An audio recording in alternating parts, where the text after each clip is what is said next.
an interesting conversation. So for you, if you are interested in affairs of the army, affairs of defense, you better sit back, relax, barely in further, even stand up. Great to talk to you. So thank you so much for sparing time to talk to us. Yeah, I'm called Kanodewa Kiki. I deputize the spokesperson of the UPDF, Brigadier General Felix Kulaije. Nowadays we have new titles. We are called Defense Public Information Officers. Defense Public Information Officers. That's the office I stand for. We are talking about the youth and the military. Yes. And in UPDF in particular. And one thing I want to inform our youth is that UPDF should be an institution that every youth should be feeling proud to serve. Right. However, it is an institution whereby if you serve, it demands you more than simply a job. UPDF is an institution that has a background of or a history of struggles. The NRA struggle, the liberation struggles of 1981 to 86. Right. And the best thing we put forward is sacrifice for your country, stepping on the stones of patriotism, nationalism, Right. and Pan-Africanism, I would say. Of course, socio-economic transformation comes as a result of having all these three, and it comes in as a very supportive part of the entire architecture. Why would the youth be interested in UPDF?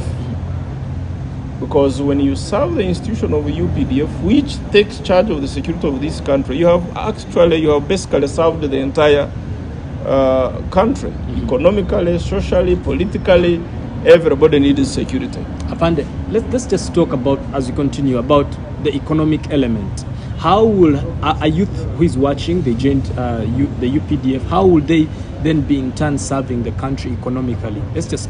Under Article 209 of the Constitution, then, which explains UPDF, then 208 of the Constitution, which gives us the functions of the UPDF. We are supposed to be a productive force. And that's why you see we have NEC, National Enterprises Corporation, which is the business arm of the UPDF. That's why you see we are having a production and welfare department under General Sam Kiwanuka. It is doing a lot of production, maize, and so on and so forth. We have an industrial part of under the National Enterprises Corporation in Luero, what we call Luero Industries, producing cars. You see Kira Motors producing all kinds of economic-related things to bolster the economy of Uganda. So that is where the economic part comes in. But however, I wouldn't want to take the youth through strategy where we talk about dime, diplomacy, information, military, and economics. These three is what they call a whole of government approach towards the what they call power, the elements of power. Right. You will find the economic part of it comes in because every single item you hand of the four leads to security, security leads to economics, economics leads to diplomacy, to information, and so on. So, there is nothing you can do of the military nature that does not go into other aspects of life. And therefore, the youth should look at the institution of the military that way.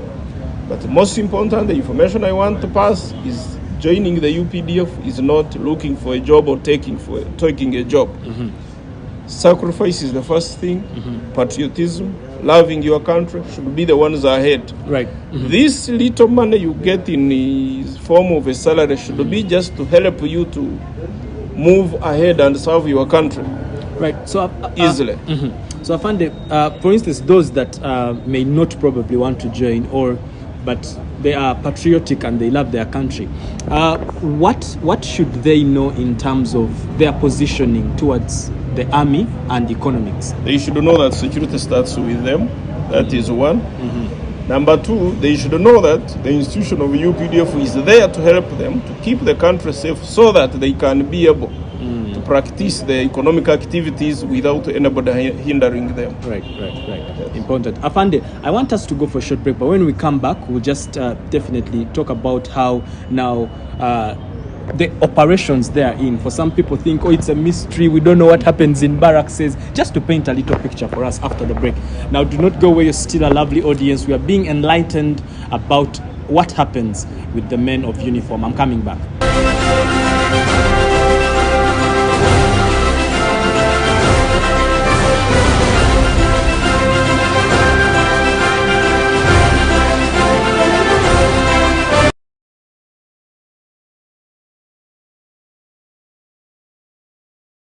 All right, welcome back.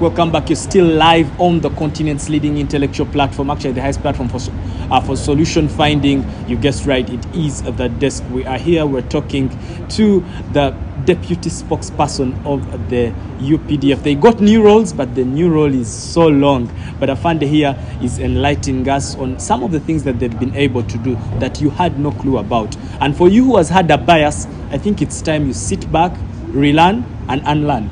Afande, we're just talking about, what exactly happens for the people who have no clue what happens. We've enrolled, and then, because personally I've encountered a lot of people in uniform, and the level of discipline for me stands out. The level of patience stands out. What happens with this training, and is it a necessary requirement for people who are also not in uniform? I think the military training is the best. I have done a lot of trainings. I've done all sorts of education informally, but I think the military training stands out. Actually, for me, as Dale too, because I was trained in the seminary for 9 years before I joined the army. Oh, wow. But I found these two very interesting because of the issue of discipline. And it became easier for me to do the military training because I already had the seminary training that focuses on discipline. And the religious life, so it was easy to do in the military. But I'm not going to teach people what we train, because they should find it on the training ground. Yes. But one of the things that leads us through is discipline, because everything, even the way you move, the way we do our drills, everything is hinged to discipline. Yes. So discipline is very important. If anybody is thinking of joining the army, if you think your discipline is lacking, we say tafadhali acha. At least you live. At least. But discipline is one thing that is very important. Of course, resilience. You need to be resilient. You need to have focus so that nobody or nothing, even the most difficult activity or a drill that they are giving you, you say, no, this is my focus. And you are able to pass through it. Of course, after training, we train you to go and fight. This issue of offices, I always discourage it. We train you to go and fight. If you come to office, it should be seen as a temporary privilege. Because even those who have been in office have been pulled out to go and fight. Really? So, yes, I can be here tomorrow. I'm appointed a commanding officer of a battle group in Somalia. I will go and fight. I have been there, So,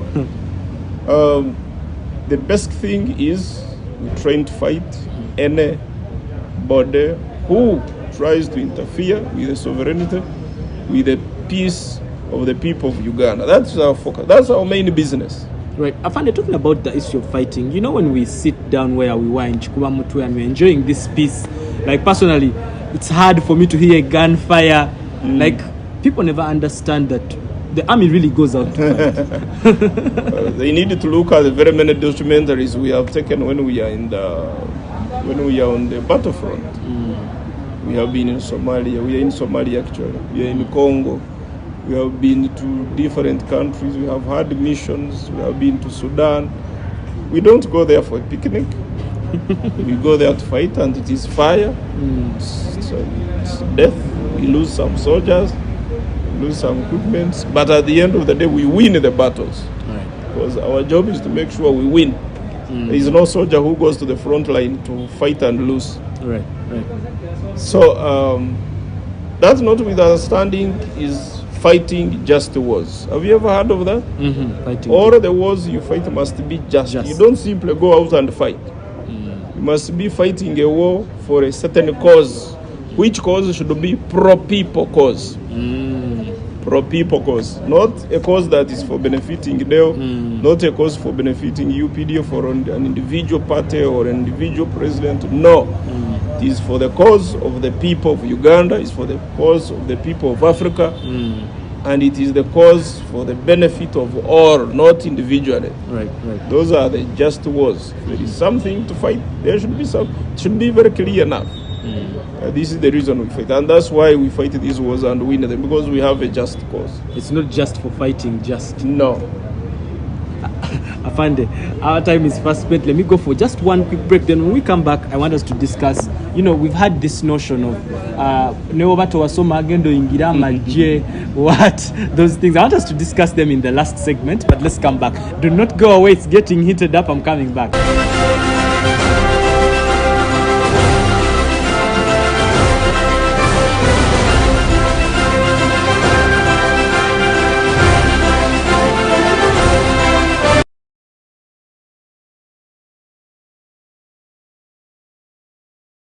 And welcome back. You are still live on U24 television. Remember, we're broadcasting here at our home at Nile Avenue. I'm talking Nakasero Hill, UBC headquarters. And we're having a lovely time, and we're having a discussion, more of an enlightenment moment, where the man in uniform, he is telling us the things that we actually had no clue about.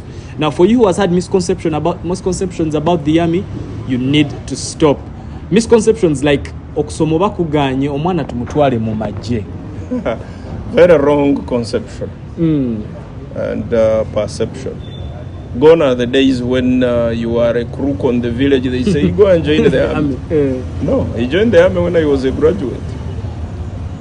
And I didn't stop there. I went ahead and did 1 master, 2 masters. Now I'm doing a PhD. Really? Yes. So why do we think that people in uniform didn't go to school? Well, that is a discussion of another thing. But we are recruiting just 1st July. We want people who are going to fight, not people going to office, going to fight. But what is the requirement? You must have finished senior 4, not just finished, but passed senior 4. So English and mathematics, you must have passed. Why is that important, Afan? It's very important. Today we don't deploy only. We are not looking at only fighting. But this country has no any insurgent that is fighting from here. So we are looking at deploying our soldiers to United Nations, to other countries, and English is one of the languages that is widely spoken. Right. So we don't want to take there somebody who is going to speak only Luganda or Toro for my case. We want somebody who can interact and understand and interpret orders of war. When they give an order in English, you are able to interpret it and execute the mission according to that capability. We have computerized guns nowadays. Even AK-47 is computerized. Really? So we want somebody who can calculate. These guns, you see, the motors and so on, you have to calculate your target. To get your target, you have to use mathematics. Right. So we don't want to take fighters who cannot do mathematical interpretation of a gun, where it is going to hit, where it is going to target. So we need mathematics and English. Not only that, we have other studies that move on. Even when you come with this first some point, your skills could be enhanced so that we have even a better you. At one point, we have been we were recruiting professionals, engineers. You can see now we can do anything engineering. Yes. We have done in Ambule, we are building roads. All of these things requires people who have gone to school, people who are trainable. Right.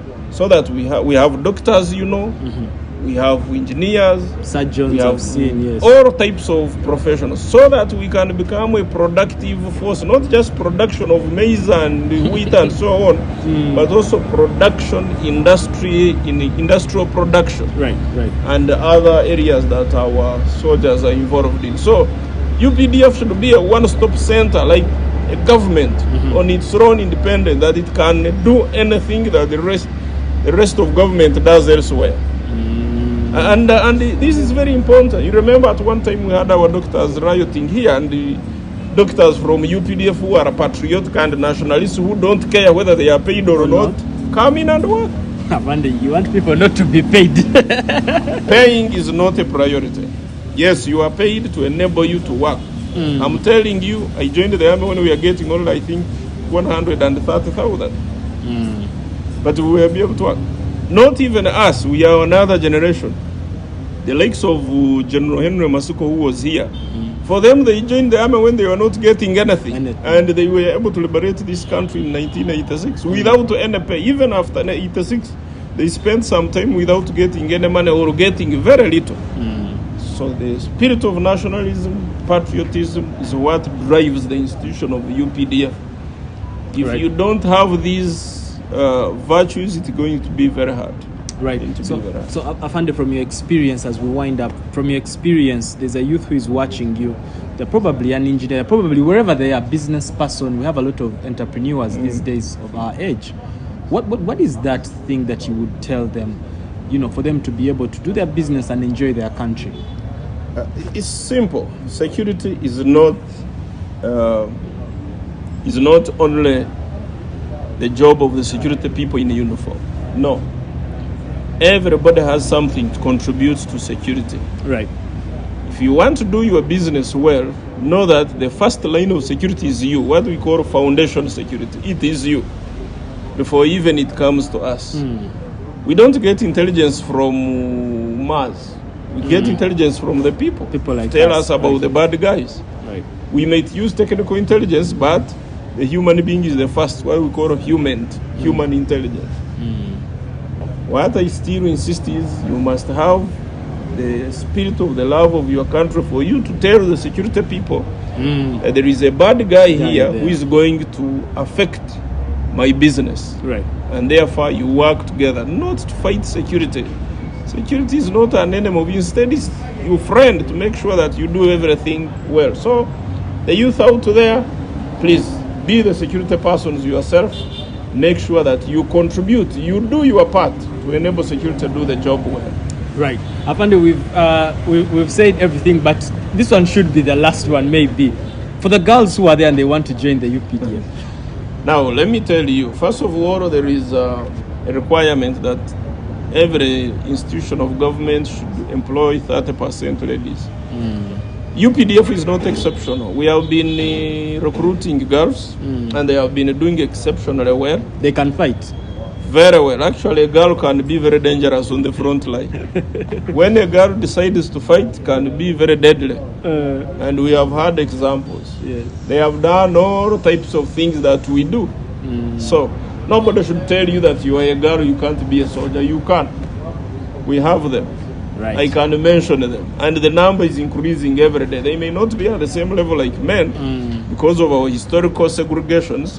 But to date, the girls are coming up and they are doing well. And I encourage them not to sit back and not develop their military career and join the UPDF. All right, Afande, thank you so much. You're welcome. We took you off your program, but thank you so much for talking to us. You're welcome. And indeed, it's been a lovely evening here talking to the Afande, and I'm telling you, there's so much knowledge and wisdom that we have learned. Good night.